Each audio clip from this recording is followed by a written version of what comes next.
तो फ्रेंड्स, इस वीडियो में हम जानेंगे कि जो न्यू एजुकेशन पॉलिसी है NEP 2020 जो आई है, उसके बारे में मैं पूरे अच्छे से आपको बताऊंगा कि क्या है, इसमें क्या क्या नए चेंजेस आए हैं। मैं कहूँगा जो मैसिव चेंजेस जो आए हैं अभी के जो एजुकेशन पॉलिसी है उसके कंपैरिजन में। तो आप स्टार्ट करते हैं। ये बहुत ही कॉम्प्लेक्स है, मतलब इसमें इतने चेंजेस आने के जो पॉलिसी में जितने चेंजेस आए हैं कि मुझे कॉपी का नोट का हेल्प लेना पड़ा। इसके थ्रू मैंने नोट किया, उसके बाद मैं आपको बताऊंगा कि इसमें क्या क्या चेंज। तो स्टार्ट करते हैं इसके पॉजिटिव से। तो यही बात है कि जो अभी हम जो पढ़ रहे हैं या फिर जो पहले से पढ़ते आ रहे हैं, हमें क्या है कि 10th के बाद 3 स्ट्रीम में हम बढ़ जाते हैं। 10th के बाद हम 3 स्ट्रीम में बढ़ जाते हैं। 3 स्ट्रीम क्या है? या तो ह्यूमैनिटीज़ है जिसे हम आर्ट्स बोलते हैं, या कॉमर्स, या फिर साइंस। लेकिन इस पॉलिसीज़ में क्या है कि जो नया जो एजुकेशन पॉलिसी इसमें आया है कि आप 10th के बाद जो लड़का 11th-12th में फिजिक्स केमिस्ट्री जो साइंस ले रहा है वो पॉलिटिकल साइंस भी पढ़ सकता है, हिस्ट्री भी पढ़ सकता है, ज्योग्राफी, ये सब पढ़ सकता है। वो कोई रिस्ट्रिक्शन नहीं उसके लिए, जो न्यू एजुकेशन पॉलिसी इसमें आई है। और मैं बात करूँ तो इसमें जो हमारा नॉर्मल चलता है 10+2 का चलता है। 10+2 के हिसाब से चलता है अपना क्लास। लेकिन जिसमें 6 ईयर से एजुकेशन जो बच्चे का स्टार्ट होता है, जो एज स्टार्ट होने का वो 6 साल से। लेकिन जो नया जो पॉलिसी आया है इसमें 5+3+3+4 आ गया है। इसमें क्या है कि 3 साल से ही बच्चे की पढ़ाई स्टार्ट हो जाएगी। और उसमें स्टार्टिंग में होता है 3 से जो 6 साल का होगा वो होगा प्री स्कूल होगा, जिसे आंगनवाड़ी भी कहा गया है। इस प्री स्कूल में होगा 3 से 6। उसके बाद जो होगा 3 से 6 के बाद जो 2 साल का होगा 1 और 2, उसको फाउंडेशन स्टेज बोलेंगे। फिर फाउंडेशन स्टेज के बाद आएगा 3 साल का 3, 4, 5 क्लास का, जिसमें होगा प्रेपरेटरी स्टेज। इस प्रेपरेटरी स्टेज में आपको प्लेइंग हो गया, डिस्कवरी हो गया, एक्टिविटी बेस्ड और इंटरेक्टिव क्लासरूम लर्निंग पढ़ाया जाएगा। उसके बाद आता है 6 से 8। इसमें क्या होगा, इसे हम मिडिल स्टेज बोलेंगे। इसमें ज़्यादा फोकस किया जाएगा एक्सपीरियंशियल लर्निंग पे, साइंस पे, मैथ्स पे, आर्ट पे, सोशल साइंस और ह्यूमैनिटीज़ पे, इस पे बताया जाएगा। फिर उसके बाद आया है सेकेंडरी स्टेज, जो कि है 9 से 12 क्लास के लिए। ये आपका हो गया मल्टी डिसिप्लिनरी स्टडी हो गया। इसमें क्या होगा, greater critical thinking, flexibility and student choice of subject इसमें आ जाएगा, जो मेन चीज़ है।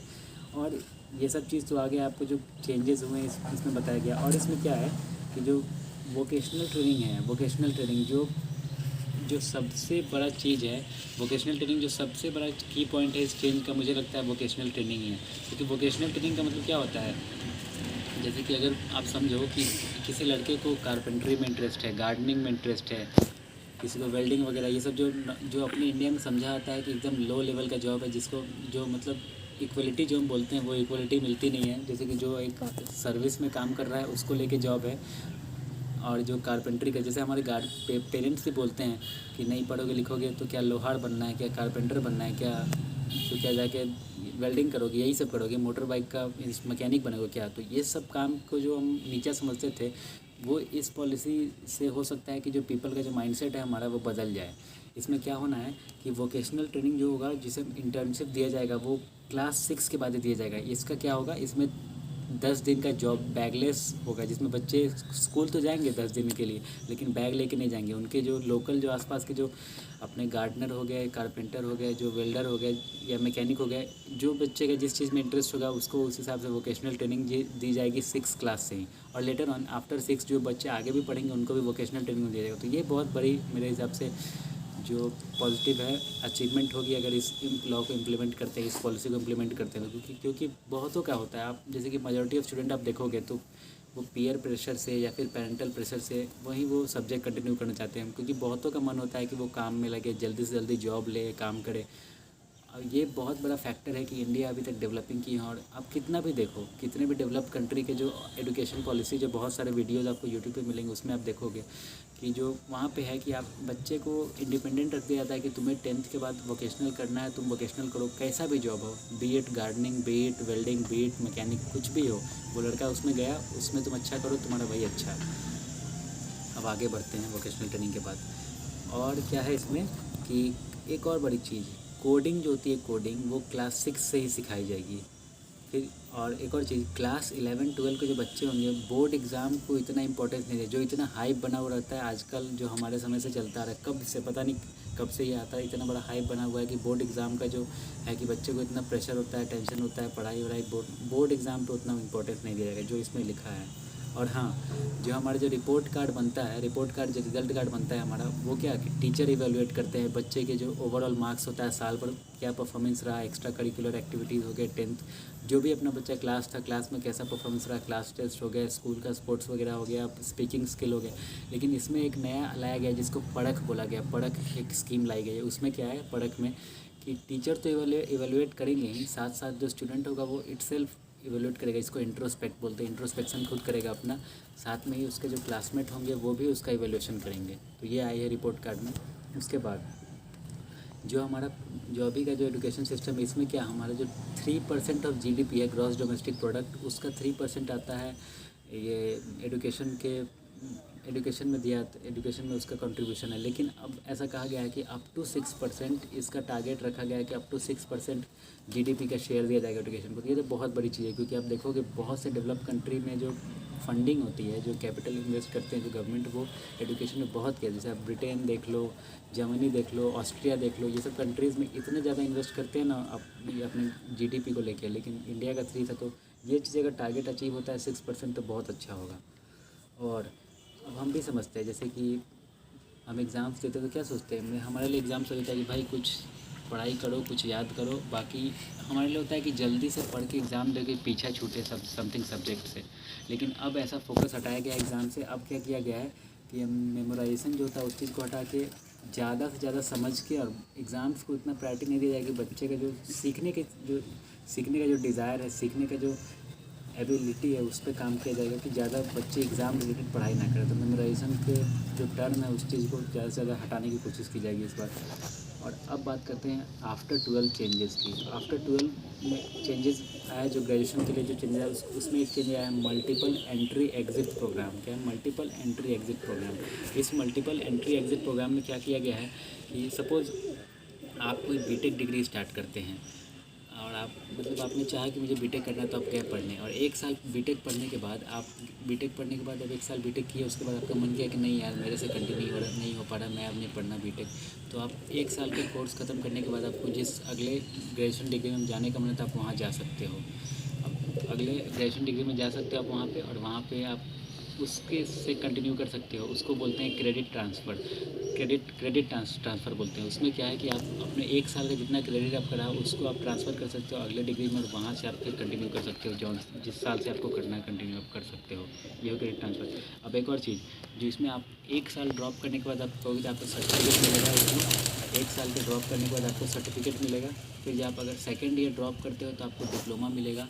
थर्ड ईयर ड्रॉप करते हो तो आपको बैचलर की सर्टिफिकेट मिलेगी, और फोर्थ ईयर के बाद अगर ड्रॉप करते हो तो आपको बैचलर रिसर्च की सर्टिफिकेट मिलेगी, बैचलर रिसर्च डिग्री जो है वो मिलेगी। अब बात करते हैं और भी, ये सारे तो हो गए हमारे। अब जो मेन चीज़ हमारा चला है इसमें, जो आप मास्टर्स की डिग्री करते हो, मास्टर्स इन आर्ट्स, एमए हो गया, मास्टर्स इन साइंस, एमएससी हो गया। इसमें क्या है कि अगर आप 4 साल की बैचलर डिग्री करते हो तो आपको एमएससी के लिए 1 ही साल पढ़ना पड़ेगा, और अगर आप 3 साल की बैचलर डिग्री करते हो तो एमएससी और एमए के लिए आपको 2 साल पढ़ना पड़ेगा उसमें। और एक और चीज़, जो वर्ल्ड की जो टॉप 100 कॉलेजेस हैं उनको ये दिया गया है कि वो अपने कैंपसेस इंडिया में ओपन कर सकते हो। ये बहुत ही डिफरेंट चीज़ है, क्योंकि यही सेम चीज़ दूसरी गवर्नमेंट को स्टार्ट कर रही थी, लेकिन उस समय जो अपनी करंट गवर्नमेंट है उसको अपोज़ कर रही थी। लेकिन यही सेम चीज़ को ये जो अपनी करंट गवर्नमेंट है वही लाई है। तो मतलब ये बहुत इंटरेस्टिंग चीज़ है। अब आगे बात करते हैं। ये रखा गया है कि आने वाले जो 10 साल में जो टारगेट रखा गया है कि हाई स्कूल में जो है वोकेशनल एजुकेशन को हाई स्कूल में भी इंटीग्रेट किया जाएगा, ये चीज़। और एक और चीज़ कि जो स्टूडेंट हैं, कि जो 50% ऑफ द स्टूडेंट है जो हायर स्कूल या हायर स्टडीज़ करने के बाद वोकेशनल ट्रेनिंग में अपने आप को इम्प्लीमेंट कर सकते हो। तो 50% तक स्टूडेंट का ये टारगेट रखा गया, वो वोकेशनल ट्रेनिंग में इनरोल कर पाएंगे अपने आप को, ये टारगेट रखा गया। इसमें अब टीचर्स की बात करते हैं, तो टीचर के लिए आया है कॉमन नेशनल प्रोफेशनल स्टैंडर्ड, जो कि 2022 तक आने की पॉसिबिलिटीज़ है। उसके बाद अब एक और रखा गया कि बाय 2030 में 2030 तक जो मिनिमम क्वालिफ़िकेशन रखा गया है एक टीचर बनने के लिए, वो 4 साल की integrated B Ed programme, B E D programme रखी हुई है, कि जो 4 साल तक जिसने इंटीग्रेटेड बीएड प्रोग्राम किया है 4 साल का, वो टीचर के लिए मिनिमम क्वालिफ़िकेशन रखा गया है इसमें। अब हम बात करते हैं नेगेटिव्स पे, जो कि ऑब्वियसली हर चीज़ में होते हैं। तो नेगेटिव्स की बात करते तो मैंने ज़्यादा कुछ तो समझा नहीं, लेकिन मुझे कुछ हैं नेगेटिव्स मैंने निकाल के रखे हैं, ये मैं नेगेटिव्स में आपको बताना चाहूँगा। तो पहला नेगेटिव ये है कि जो क्लास 5 तक की जो पढ़ाई रखी गई है वो उस पर इंग्लिश पे ज़्यादा फोकस करने को नहीं कहा गया है। बोला गया है कि 5th तक रीजनल लैंग्वेज जो मदर टंग है, जो आपकी जो लैंग्वेज है अपना, वही लैंग्वेज होम लैंग्वेज जिसको बोलते हैं, वही लैंग्वेज में आपको 5th क्लास तक पढ़ाया जाएगा, ये बताया गया है। आप समझे? ये क्या हो सकता है कि आप सपोज़ करें कि कोई लड़का अगर बिहार का है, उसने 1 to 4 या 1 to 3 पढ़ाई करी है अपने बिहार के लोकल लैंग्वेज में, और उसका अचानक उसका किसी वजह से ट्रांसफ़र हो जाता है उसका वहाँ पे, वो चला गया मिजोरम साइड में या नागालैंड, या फिर आप समझो उधर गुजरात साइड में, तो उसके लिए तो बहुत ही मुश्किल हो जाएगा ना कि 4-5 में जाके वहाँ के लैंग्वेज को अडेप्ट करना, क्योंकि वहाँ पर 4-5 में अगर रीजनल लैंग्वेज में पढ़ाया गया तो वो चीज़ बड़ी प्रॉब्लम हो सकती है। इससे क्या होगा कि ज़्यादा मूवमेंट को ये रेस्ट्रिक्ट कर सकती है, जो माइग्रेशन होगा पीपल का इंटर स्टेट, वो रेस्ट्रिक्ट कर सकती है विद इन द कंट्री। अब आगे बढ़ते हैं इसमें और क्या। हालांकि इस चीज़ को क्लैरिफाई करते हुए गवर्नमेंट ने बोला है कि ये कंपल्सन नहीं है, कंपल्सरी नहीं दिया गया कि रीजनल लैंग्वेज जो है क्लास 5 तक रखा जाएगा। और ये भी चीज़ कहा गया है कि संस्कृत और अदर क्लासिकल लैंग्वेज जो है, संस्कृत और अदर क्लासिकल लैंग्वेज, उसको एज एन ऑप्शन हर लेवल पे रखा जाएगा, स्कूलिंग के हर लेवल पे रखा जाएगा ऑप्शन के तौर पे। अब बात करते हैं, और यहाँ तक रखा है कि 9 क्लास के बाद फॉरेन लैंग्वेज का भी, जो कि अभी भी है, फॉरेन लैंग्वेज का ऑप्शन भी दिया जाएगा। और मेरे हिसाब से मानूँ तो इंग्लिश को प्रायोरिटी देनी चाहिए, क्योंकि जो इंग्लिश जो है वो आप कहीं भी चले जाओ वर्ल्ड के किसी भी कोने में, इंग्लिश जो है इतना कॉमन लैंग्वेज है, कनेक्टिंग लिंक है। बोलते हैं जैसे कि लिंक कनेक्ट करने का सी होता है, एयरवेज होता है, वैसे इंग्लिश जो है लैंग्वेज पीपल को कनेक्ट करने का जो लिंक बन चुका है, क्योंकि ग्लोबल लैंग्वेज है इंग्लिश। आप समझो तो कहीं भी चले जाओ, आपको इंग्लिश ही जो कॉमन लैंग्वेज है, आप किसी से इंटरेक्ट कर सकते हो, तो इंग्लिश तो भाई ज़रूरी होनी चाहिए। और यही चीज़ बहुत बड़ा एडवांटेज है इंडियन कंट्री का, आसपास के कंट्री जैसे कि चाइनीज़ हो गया और भी कंट्री हो गया, वो लोग इंडिया में लोग इंग्लिश बोलते हैं, इंग्लिश सीखते हैं, इसीलिए बाहर जाके वो कम्पीट कर सकते हैं। ये चीज़ चाइनीज़ लोगों के साथ नहीं, वो अपने खुद पॉलिसी, अपने खुद लैंग्वेज पे फोकस करते हैं, इसलिए उन्हें इंग्लिश कम आता है, और इनके लिए बाहर जाके कम्पीट करना ईजी नहीं है, जो बड़ा एडवांटेज है इंडिया का अदर कंट्रीज़ पे। और बात करें और एक और चीज़, स्टेट लोग जैसे कि बहुत पार्टीज़ ने और स्टेट में भी अपोज़ किया, जैसे कि CPI communist party of India जो है उन्होंने अपोज़ करा है इस चीज़ को, क्योंकि जो अपना एजुकेशन है ना वो आता है कॉन्करेंट लिस्ट में। लिस्ट 3 होते हैं, आपको पता होगा, union list, state list and concurrent list. तो कॉन्करेंट लिस्ट का पार्ट है एजुकेशन। इसमें ये है कि कॉन्करेंट लिस्ट में होता है कि स्टेट और सेंट्रल दोनों के कंसिडरेशन में आता है कॉन्करेंट लिस्ट जो होता है। तो इसमें स्टेट से बिना पूछे इस लॉ को, पॉलिसी को लाया गया, तो इस वजह से स्टेट हैरान है।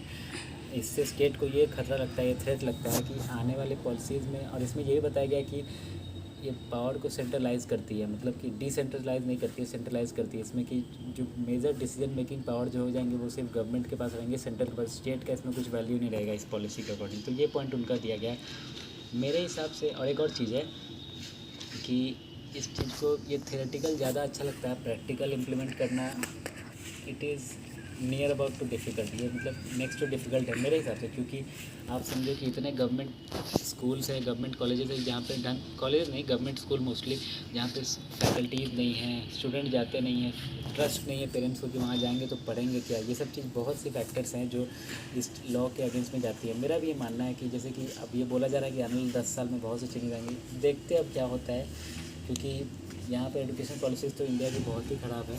उस हिसाब से इतना सारा चीज़ करना, खासकर वोकेशनल ट्रेनिंग जो है, वोकेशनल ट्रेनिंग करना, क्योंकि यहाँ पे इंडस्ट्रीज़ लैक करती हैं, तो वोकेशनल ट्रेनिंग करा के भी जॉबलेस हो जाएंगे स्टूडेंट, जो भी हो अपना। मेरे हिसाब से मैं यही समझता हूँ कि वो ये सब प्रैक्टिकल करना ईजी नहीं होगा।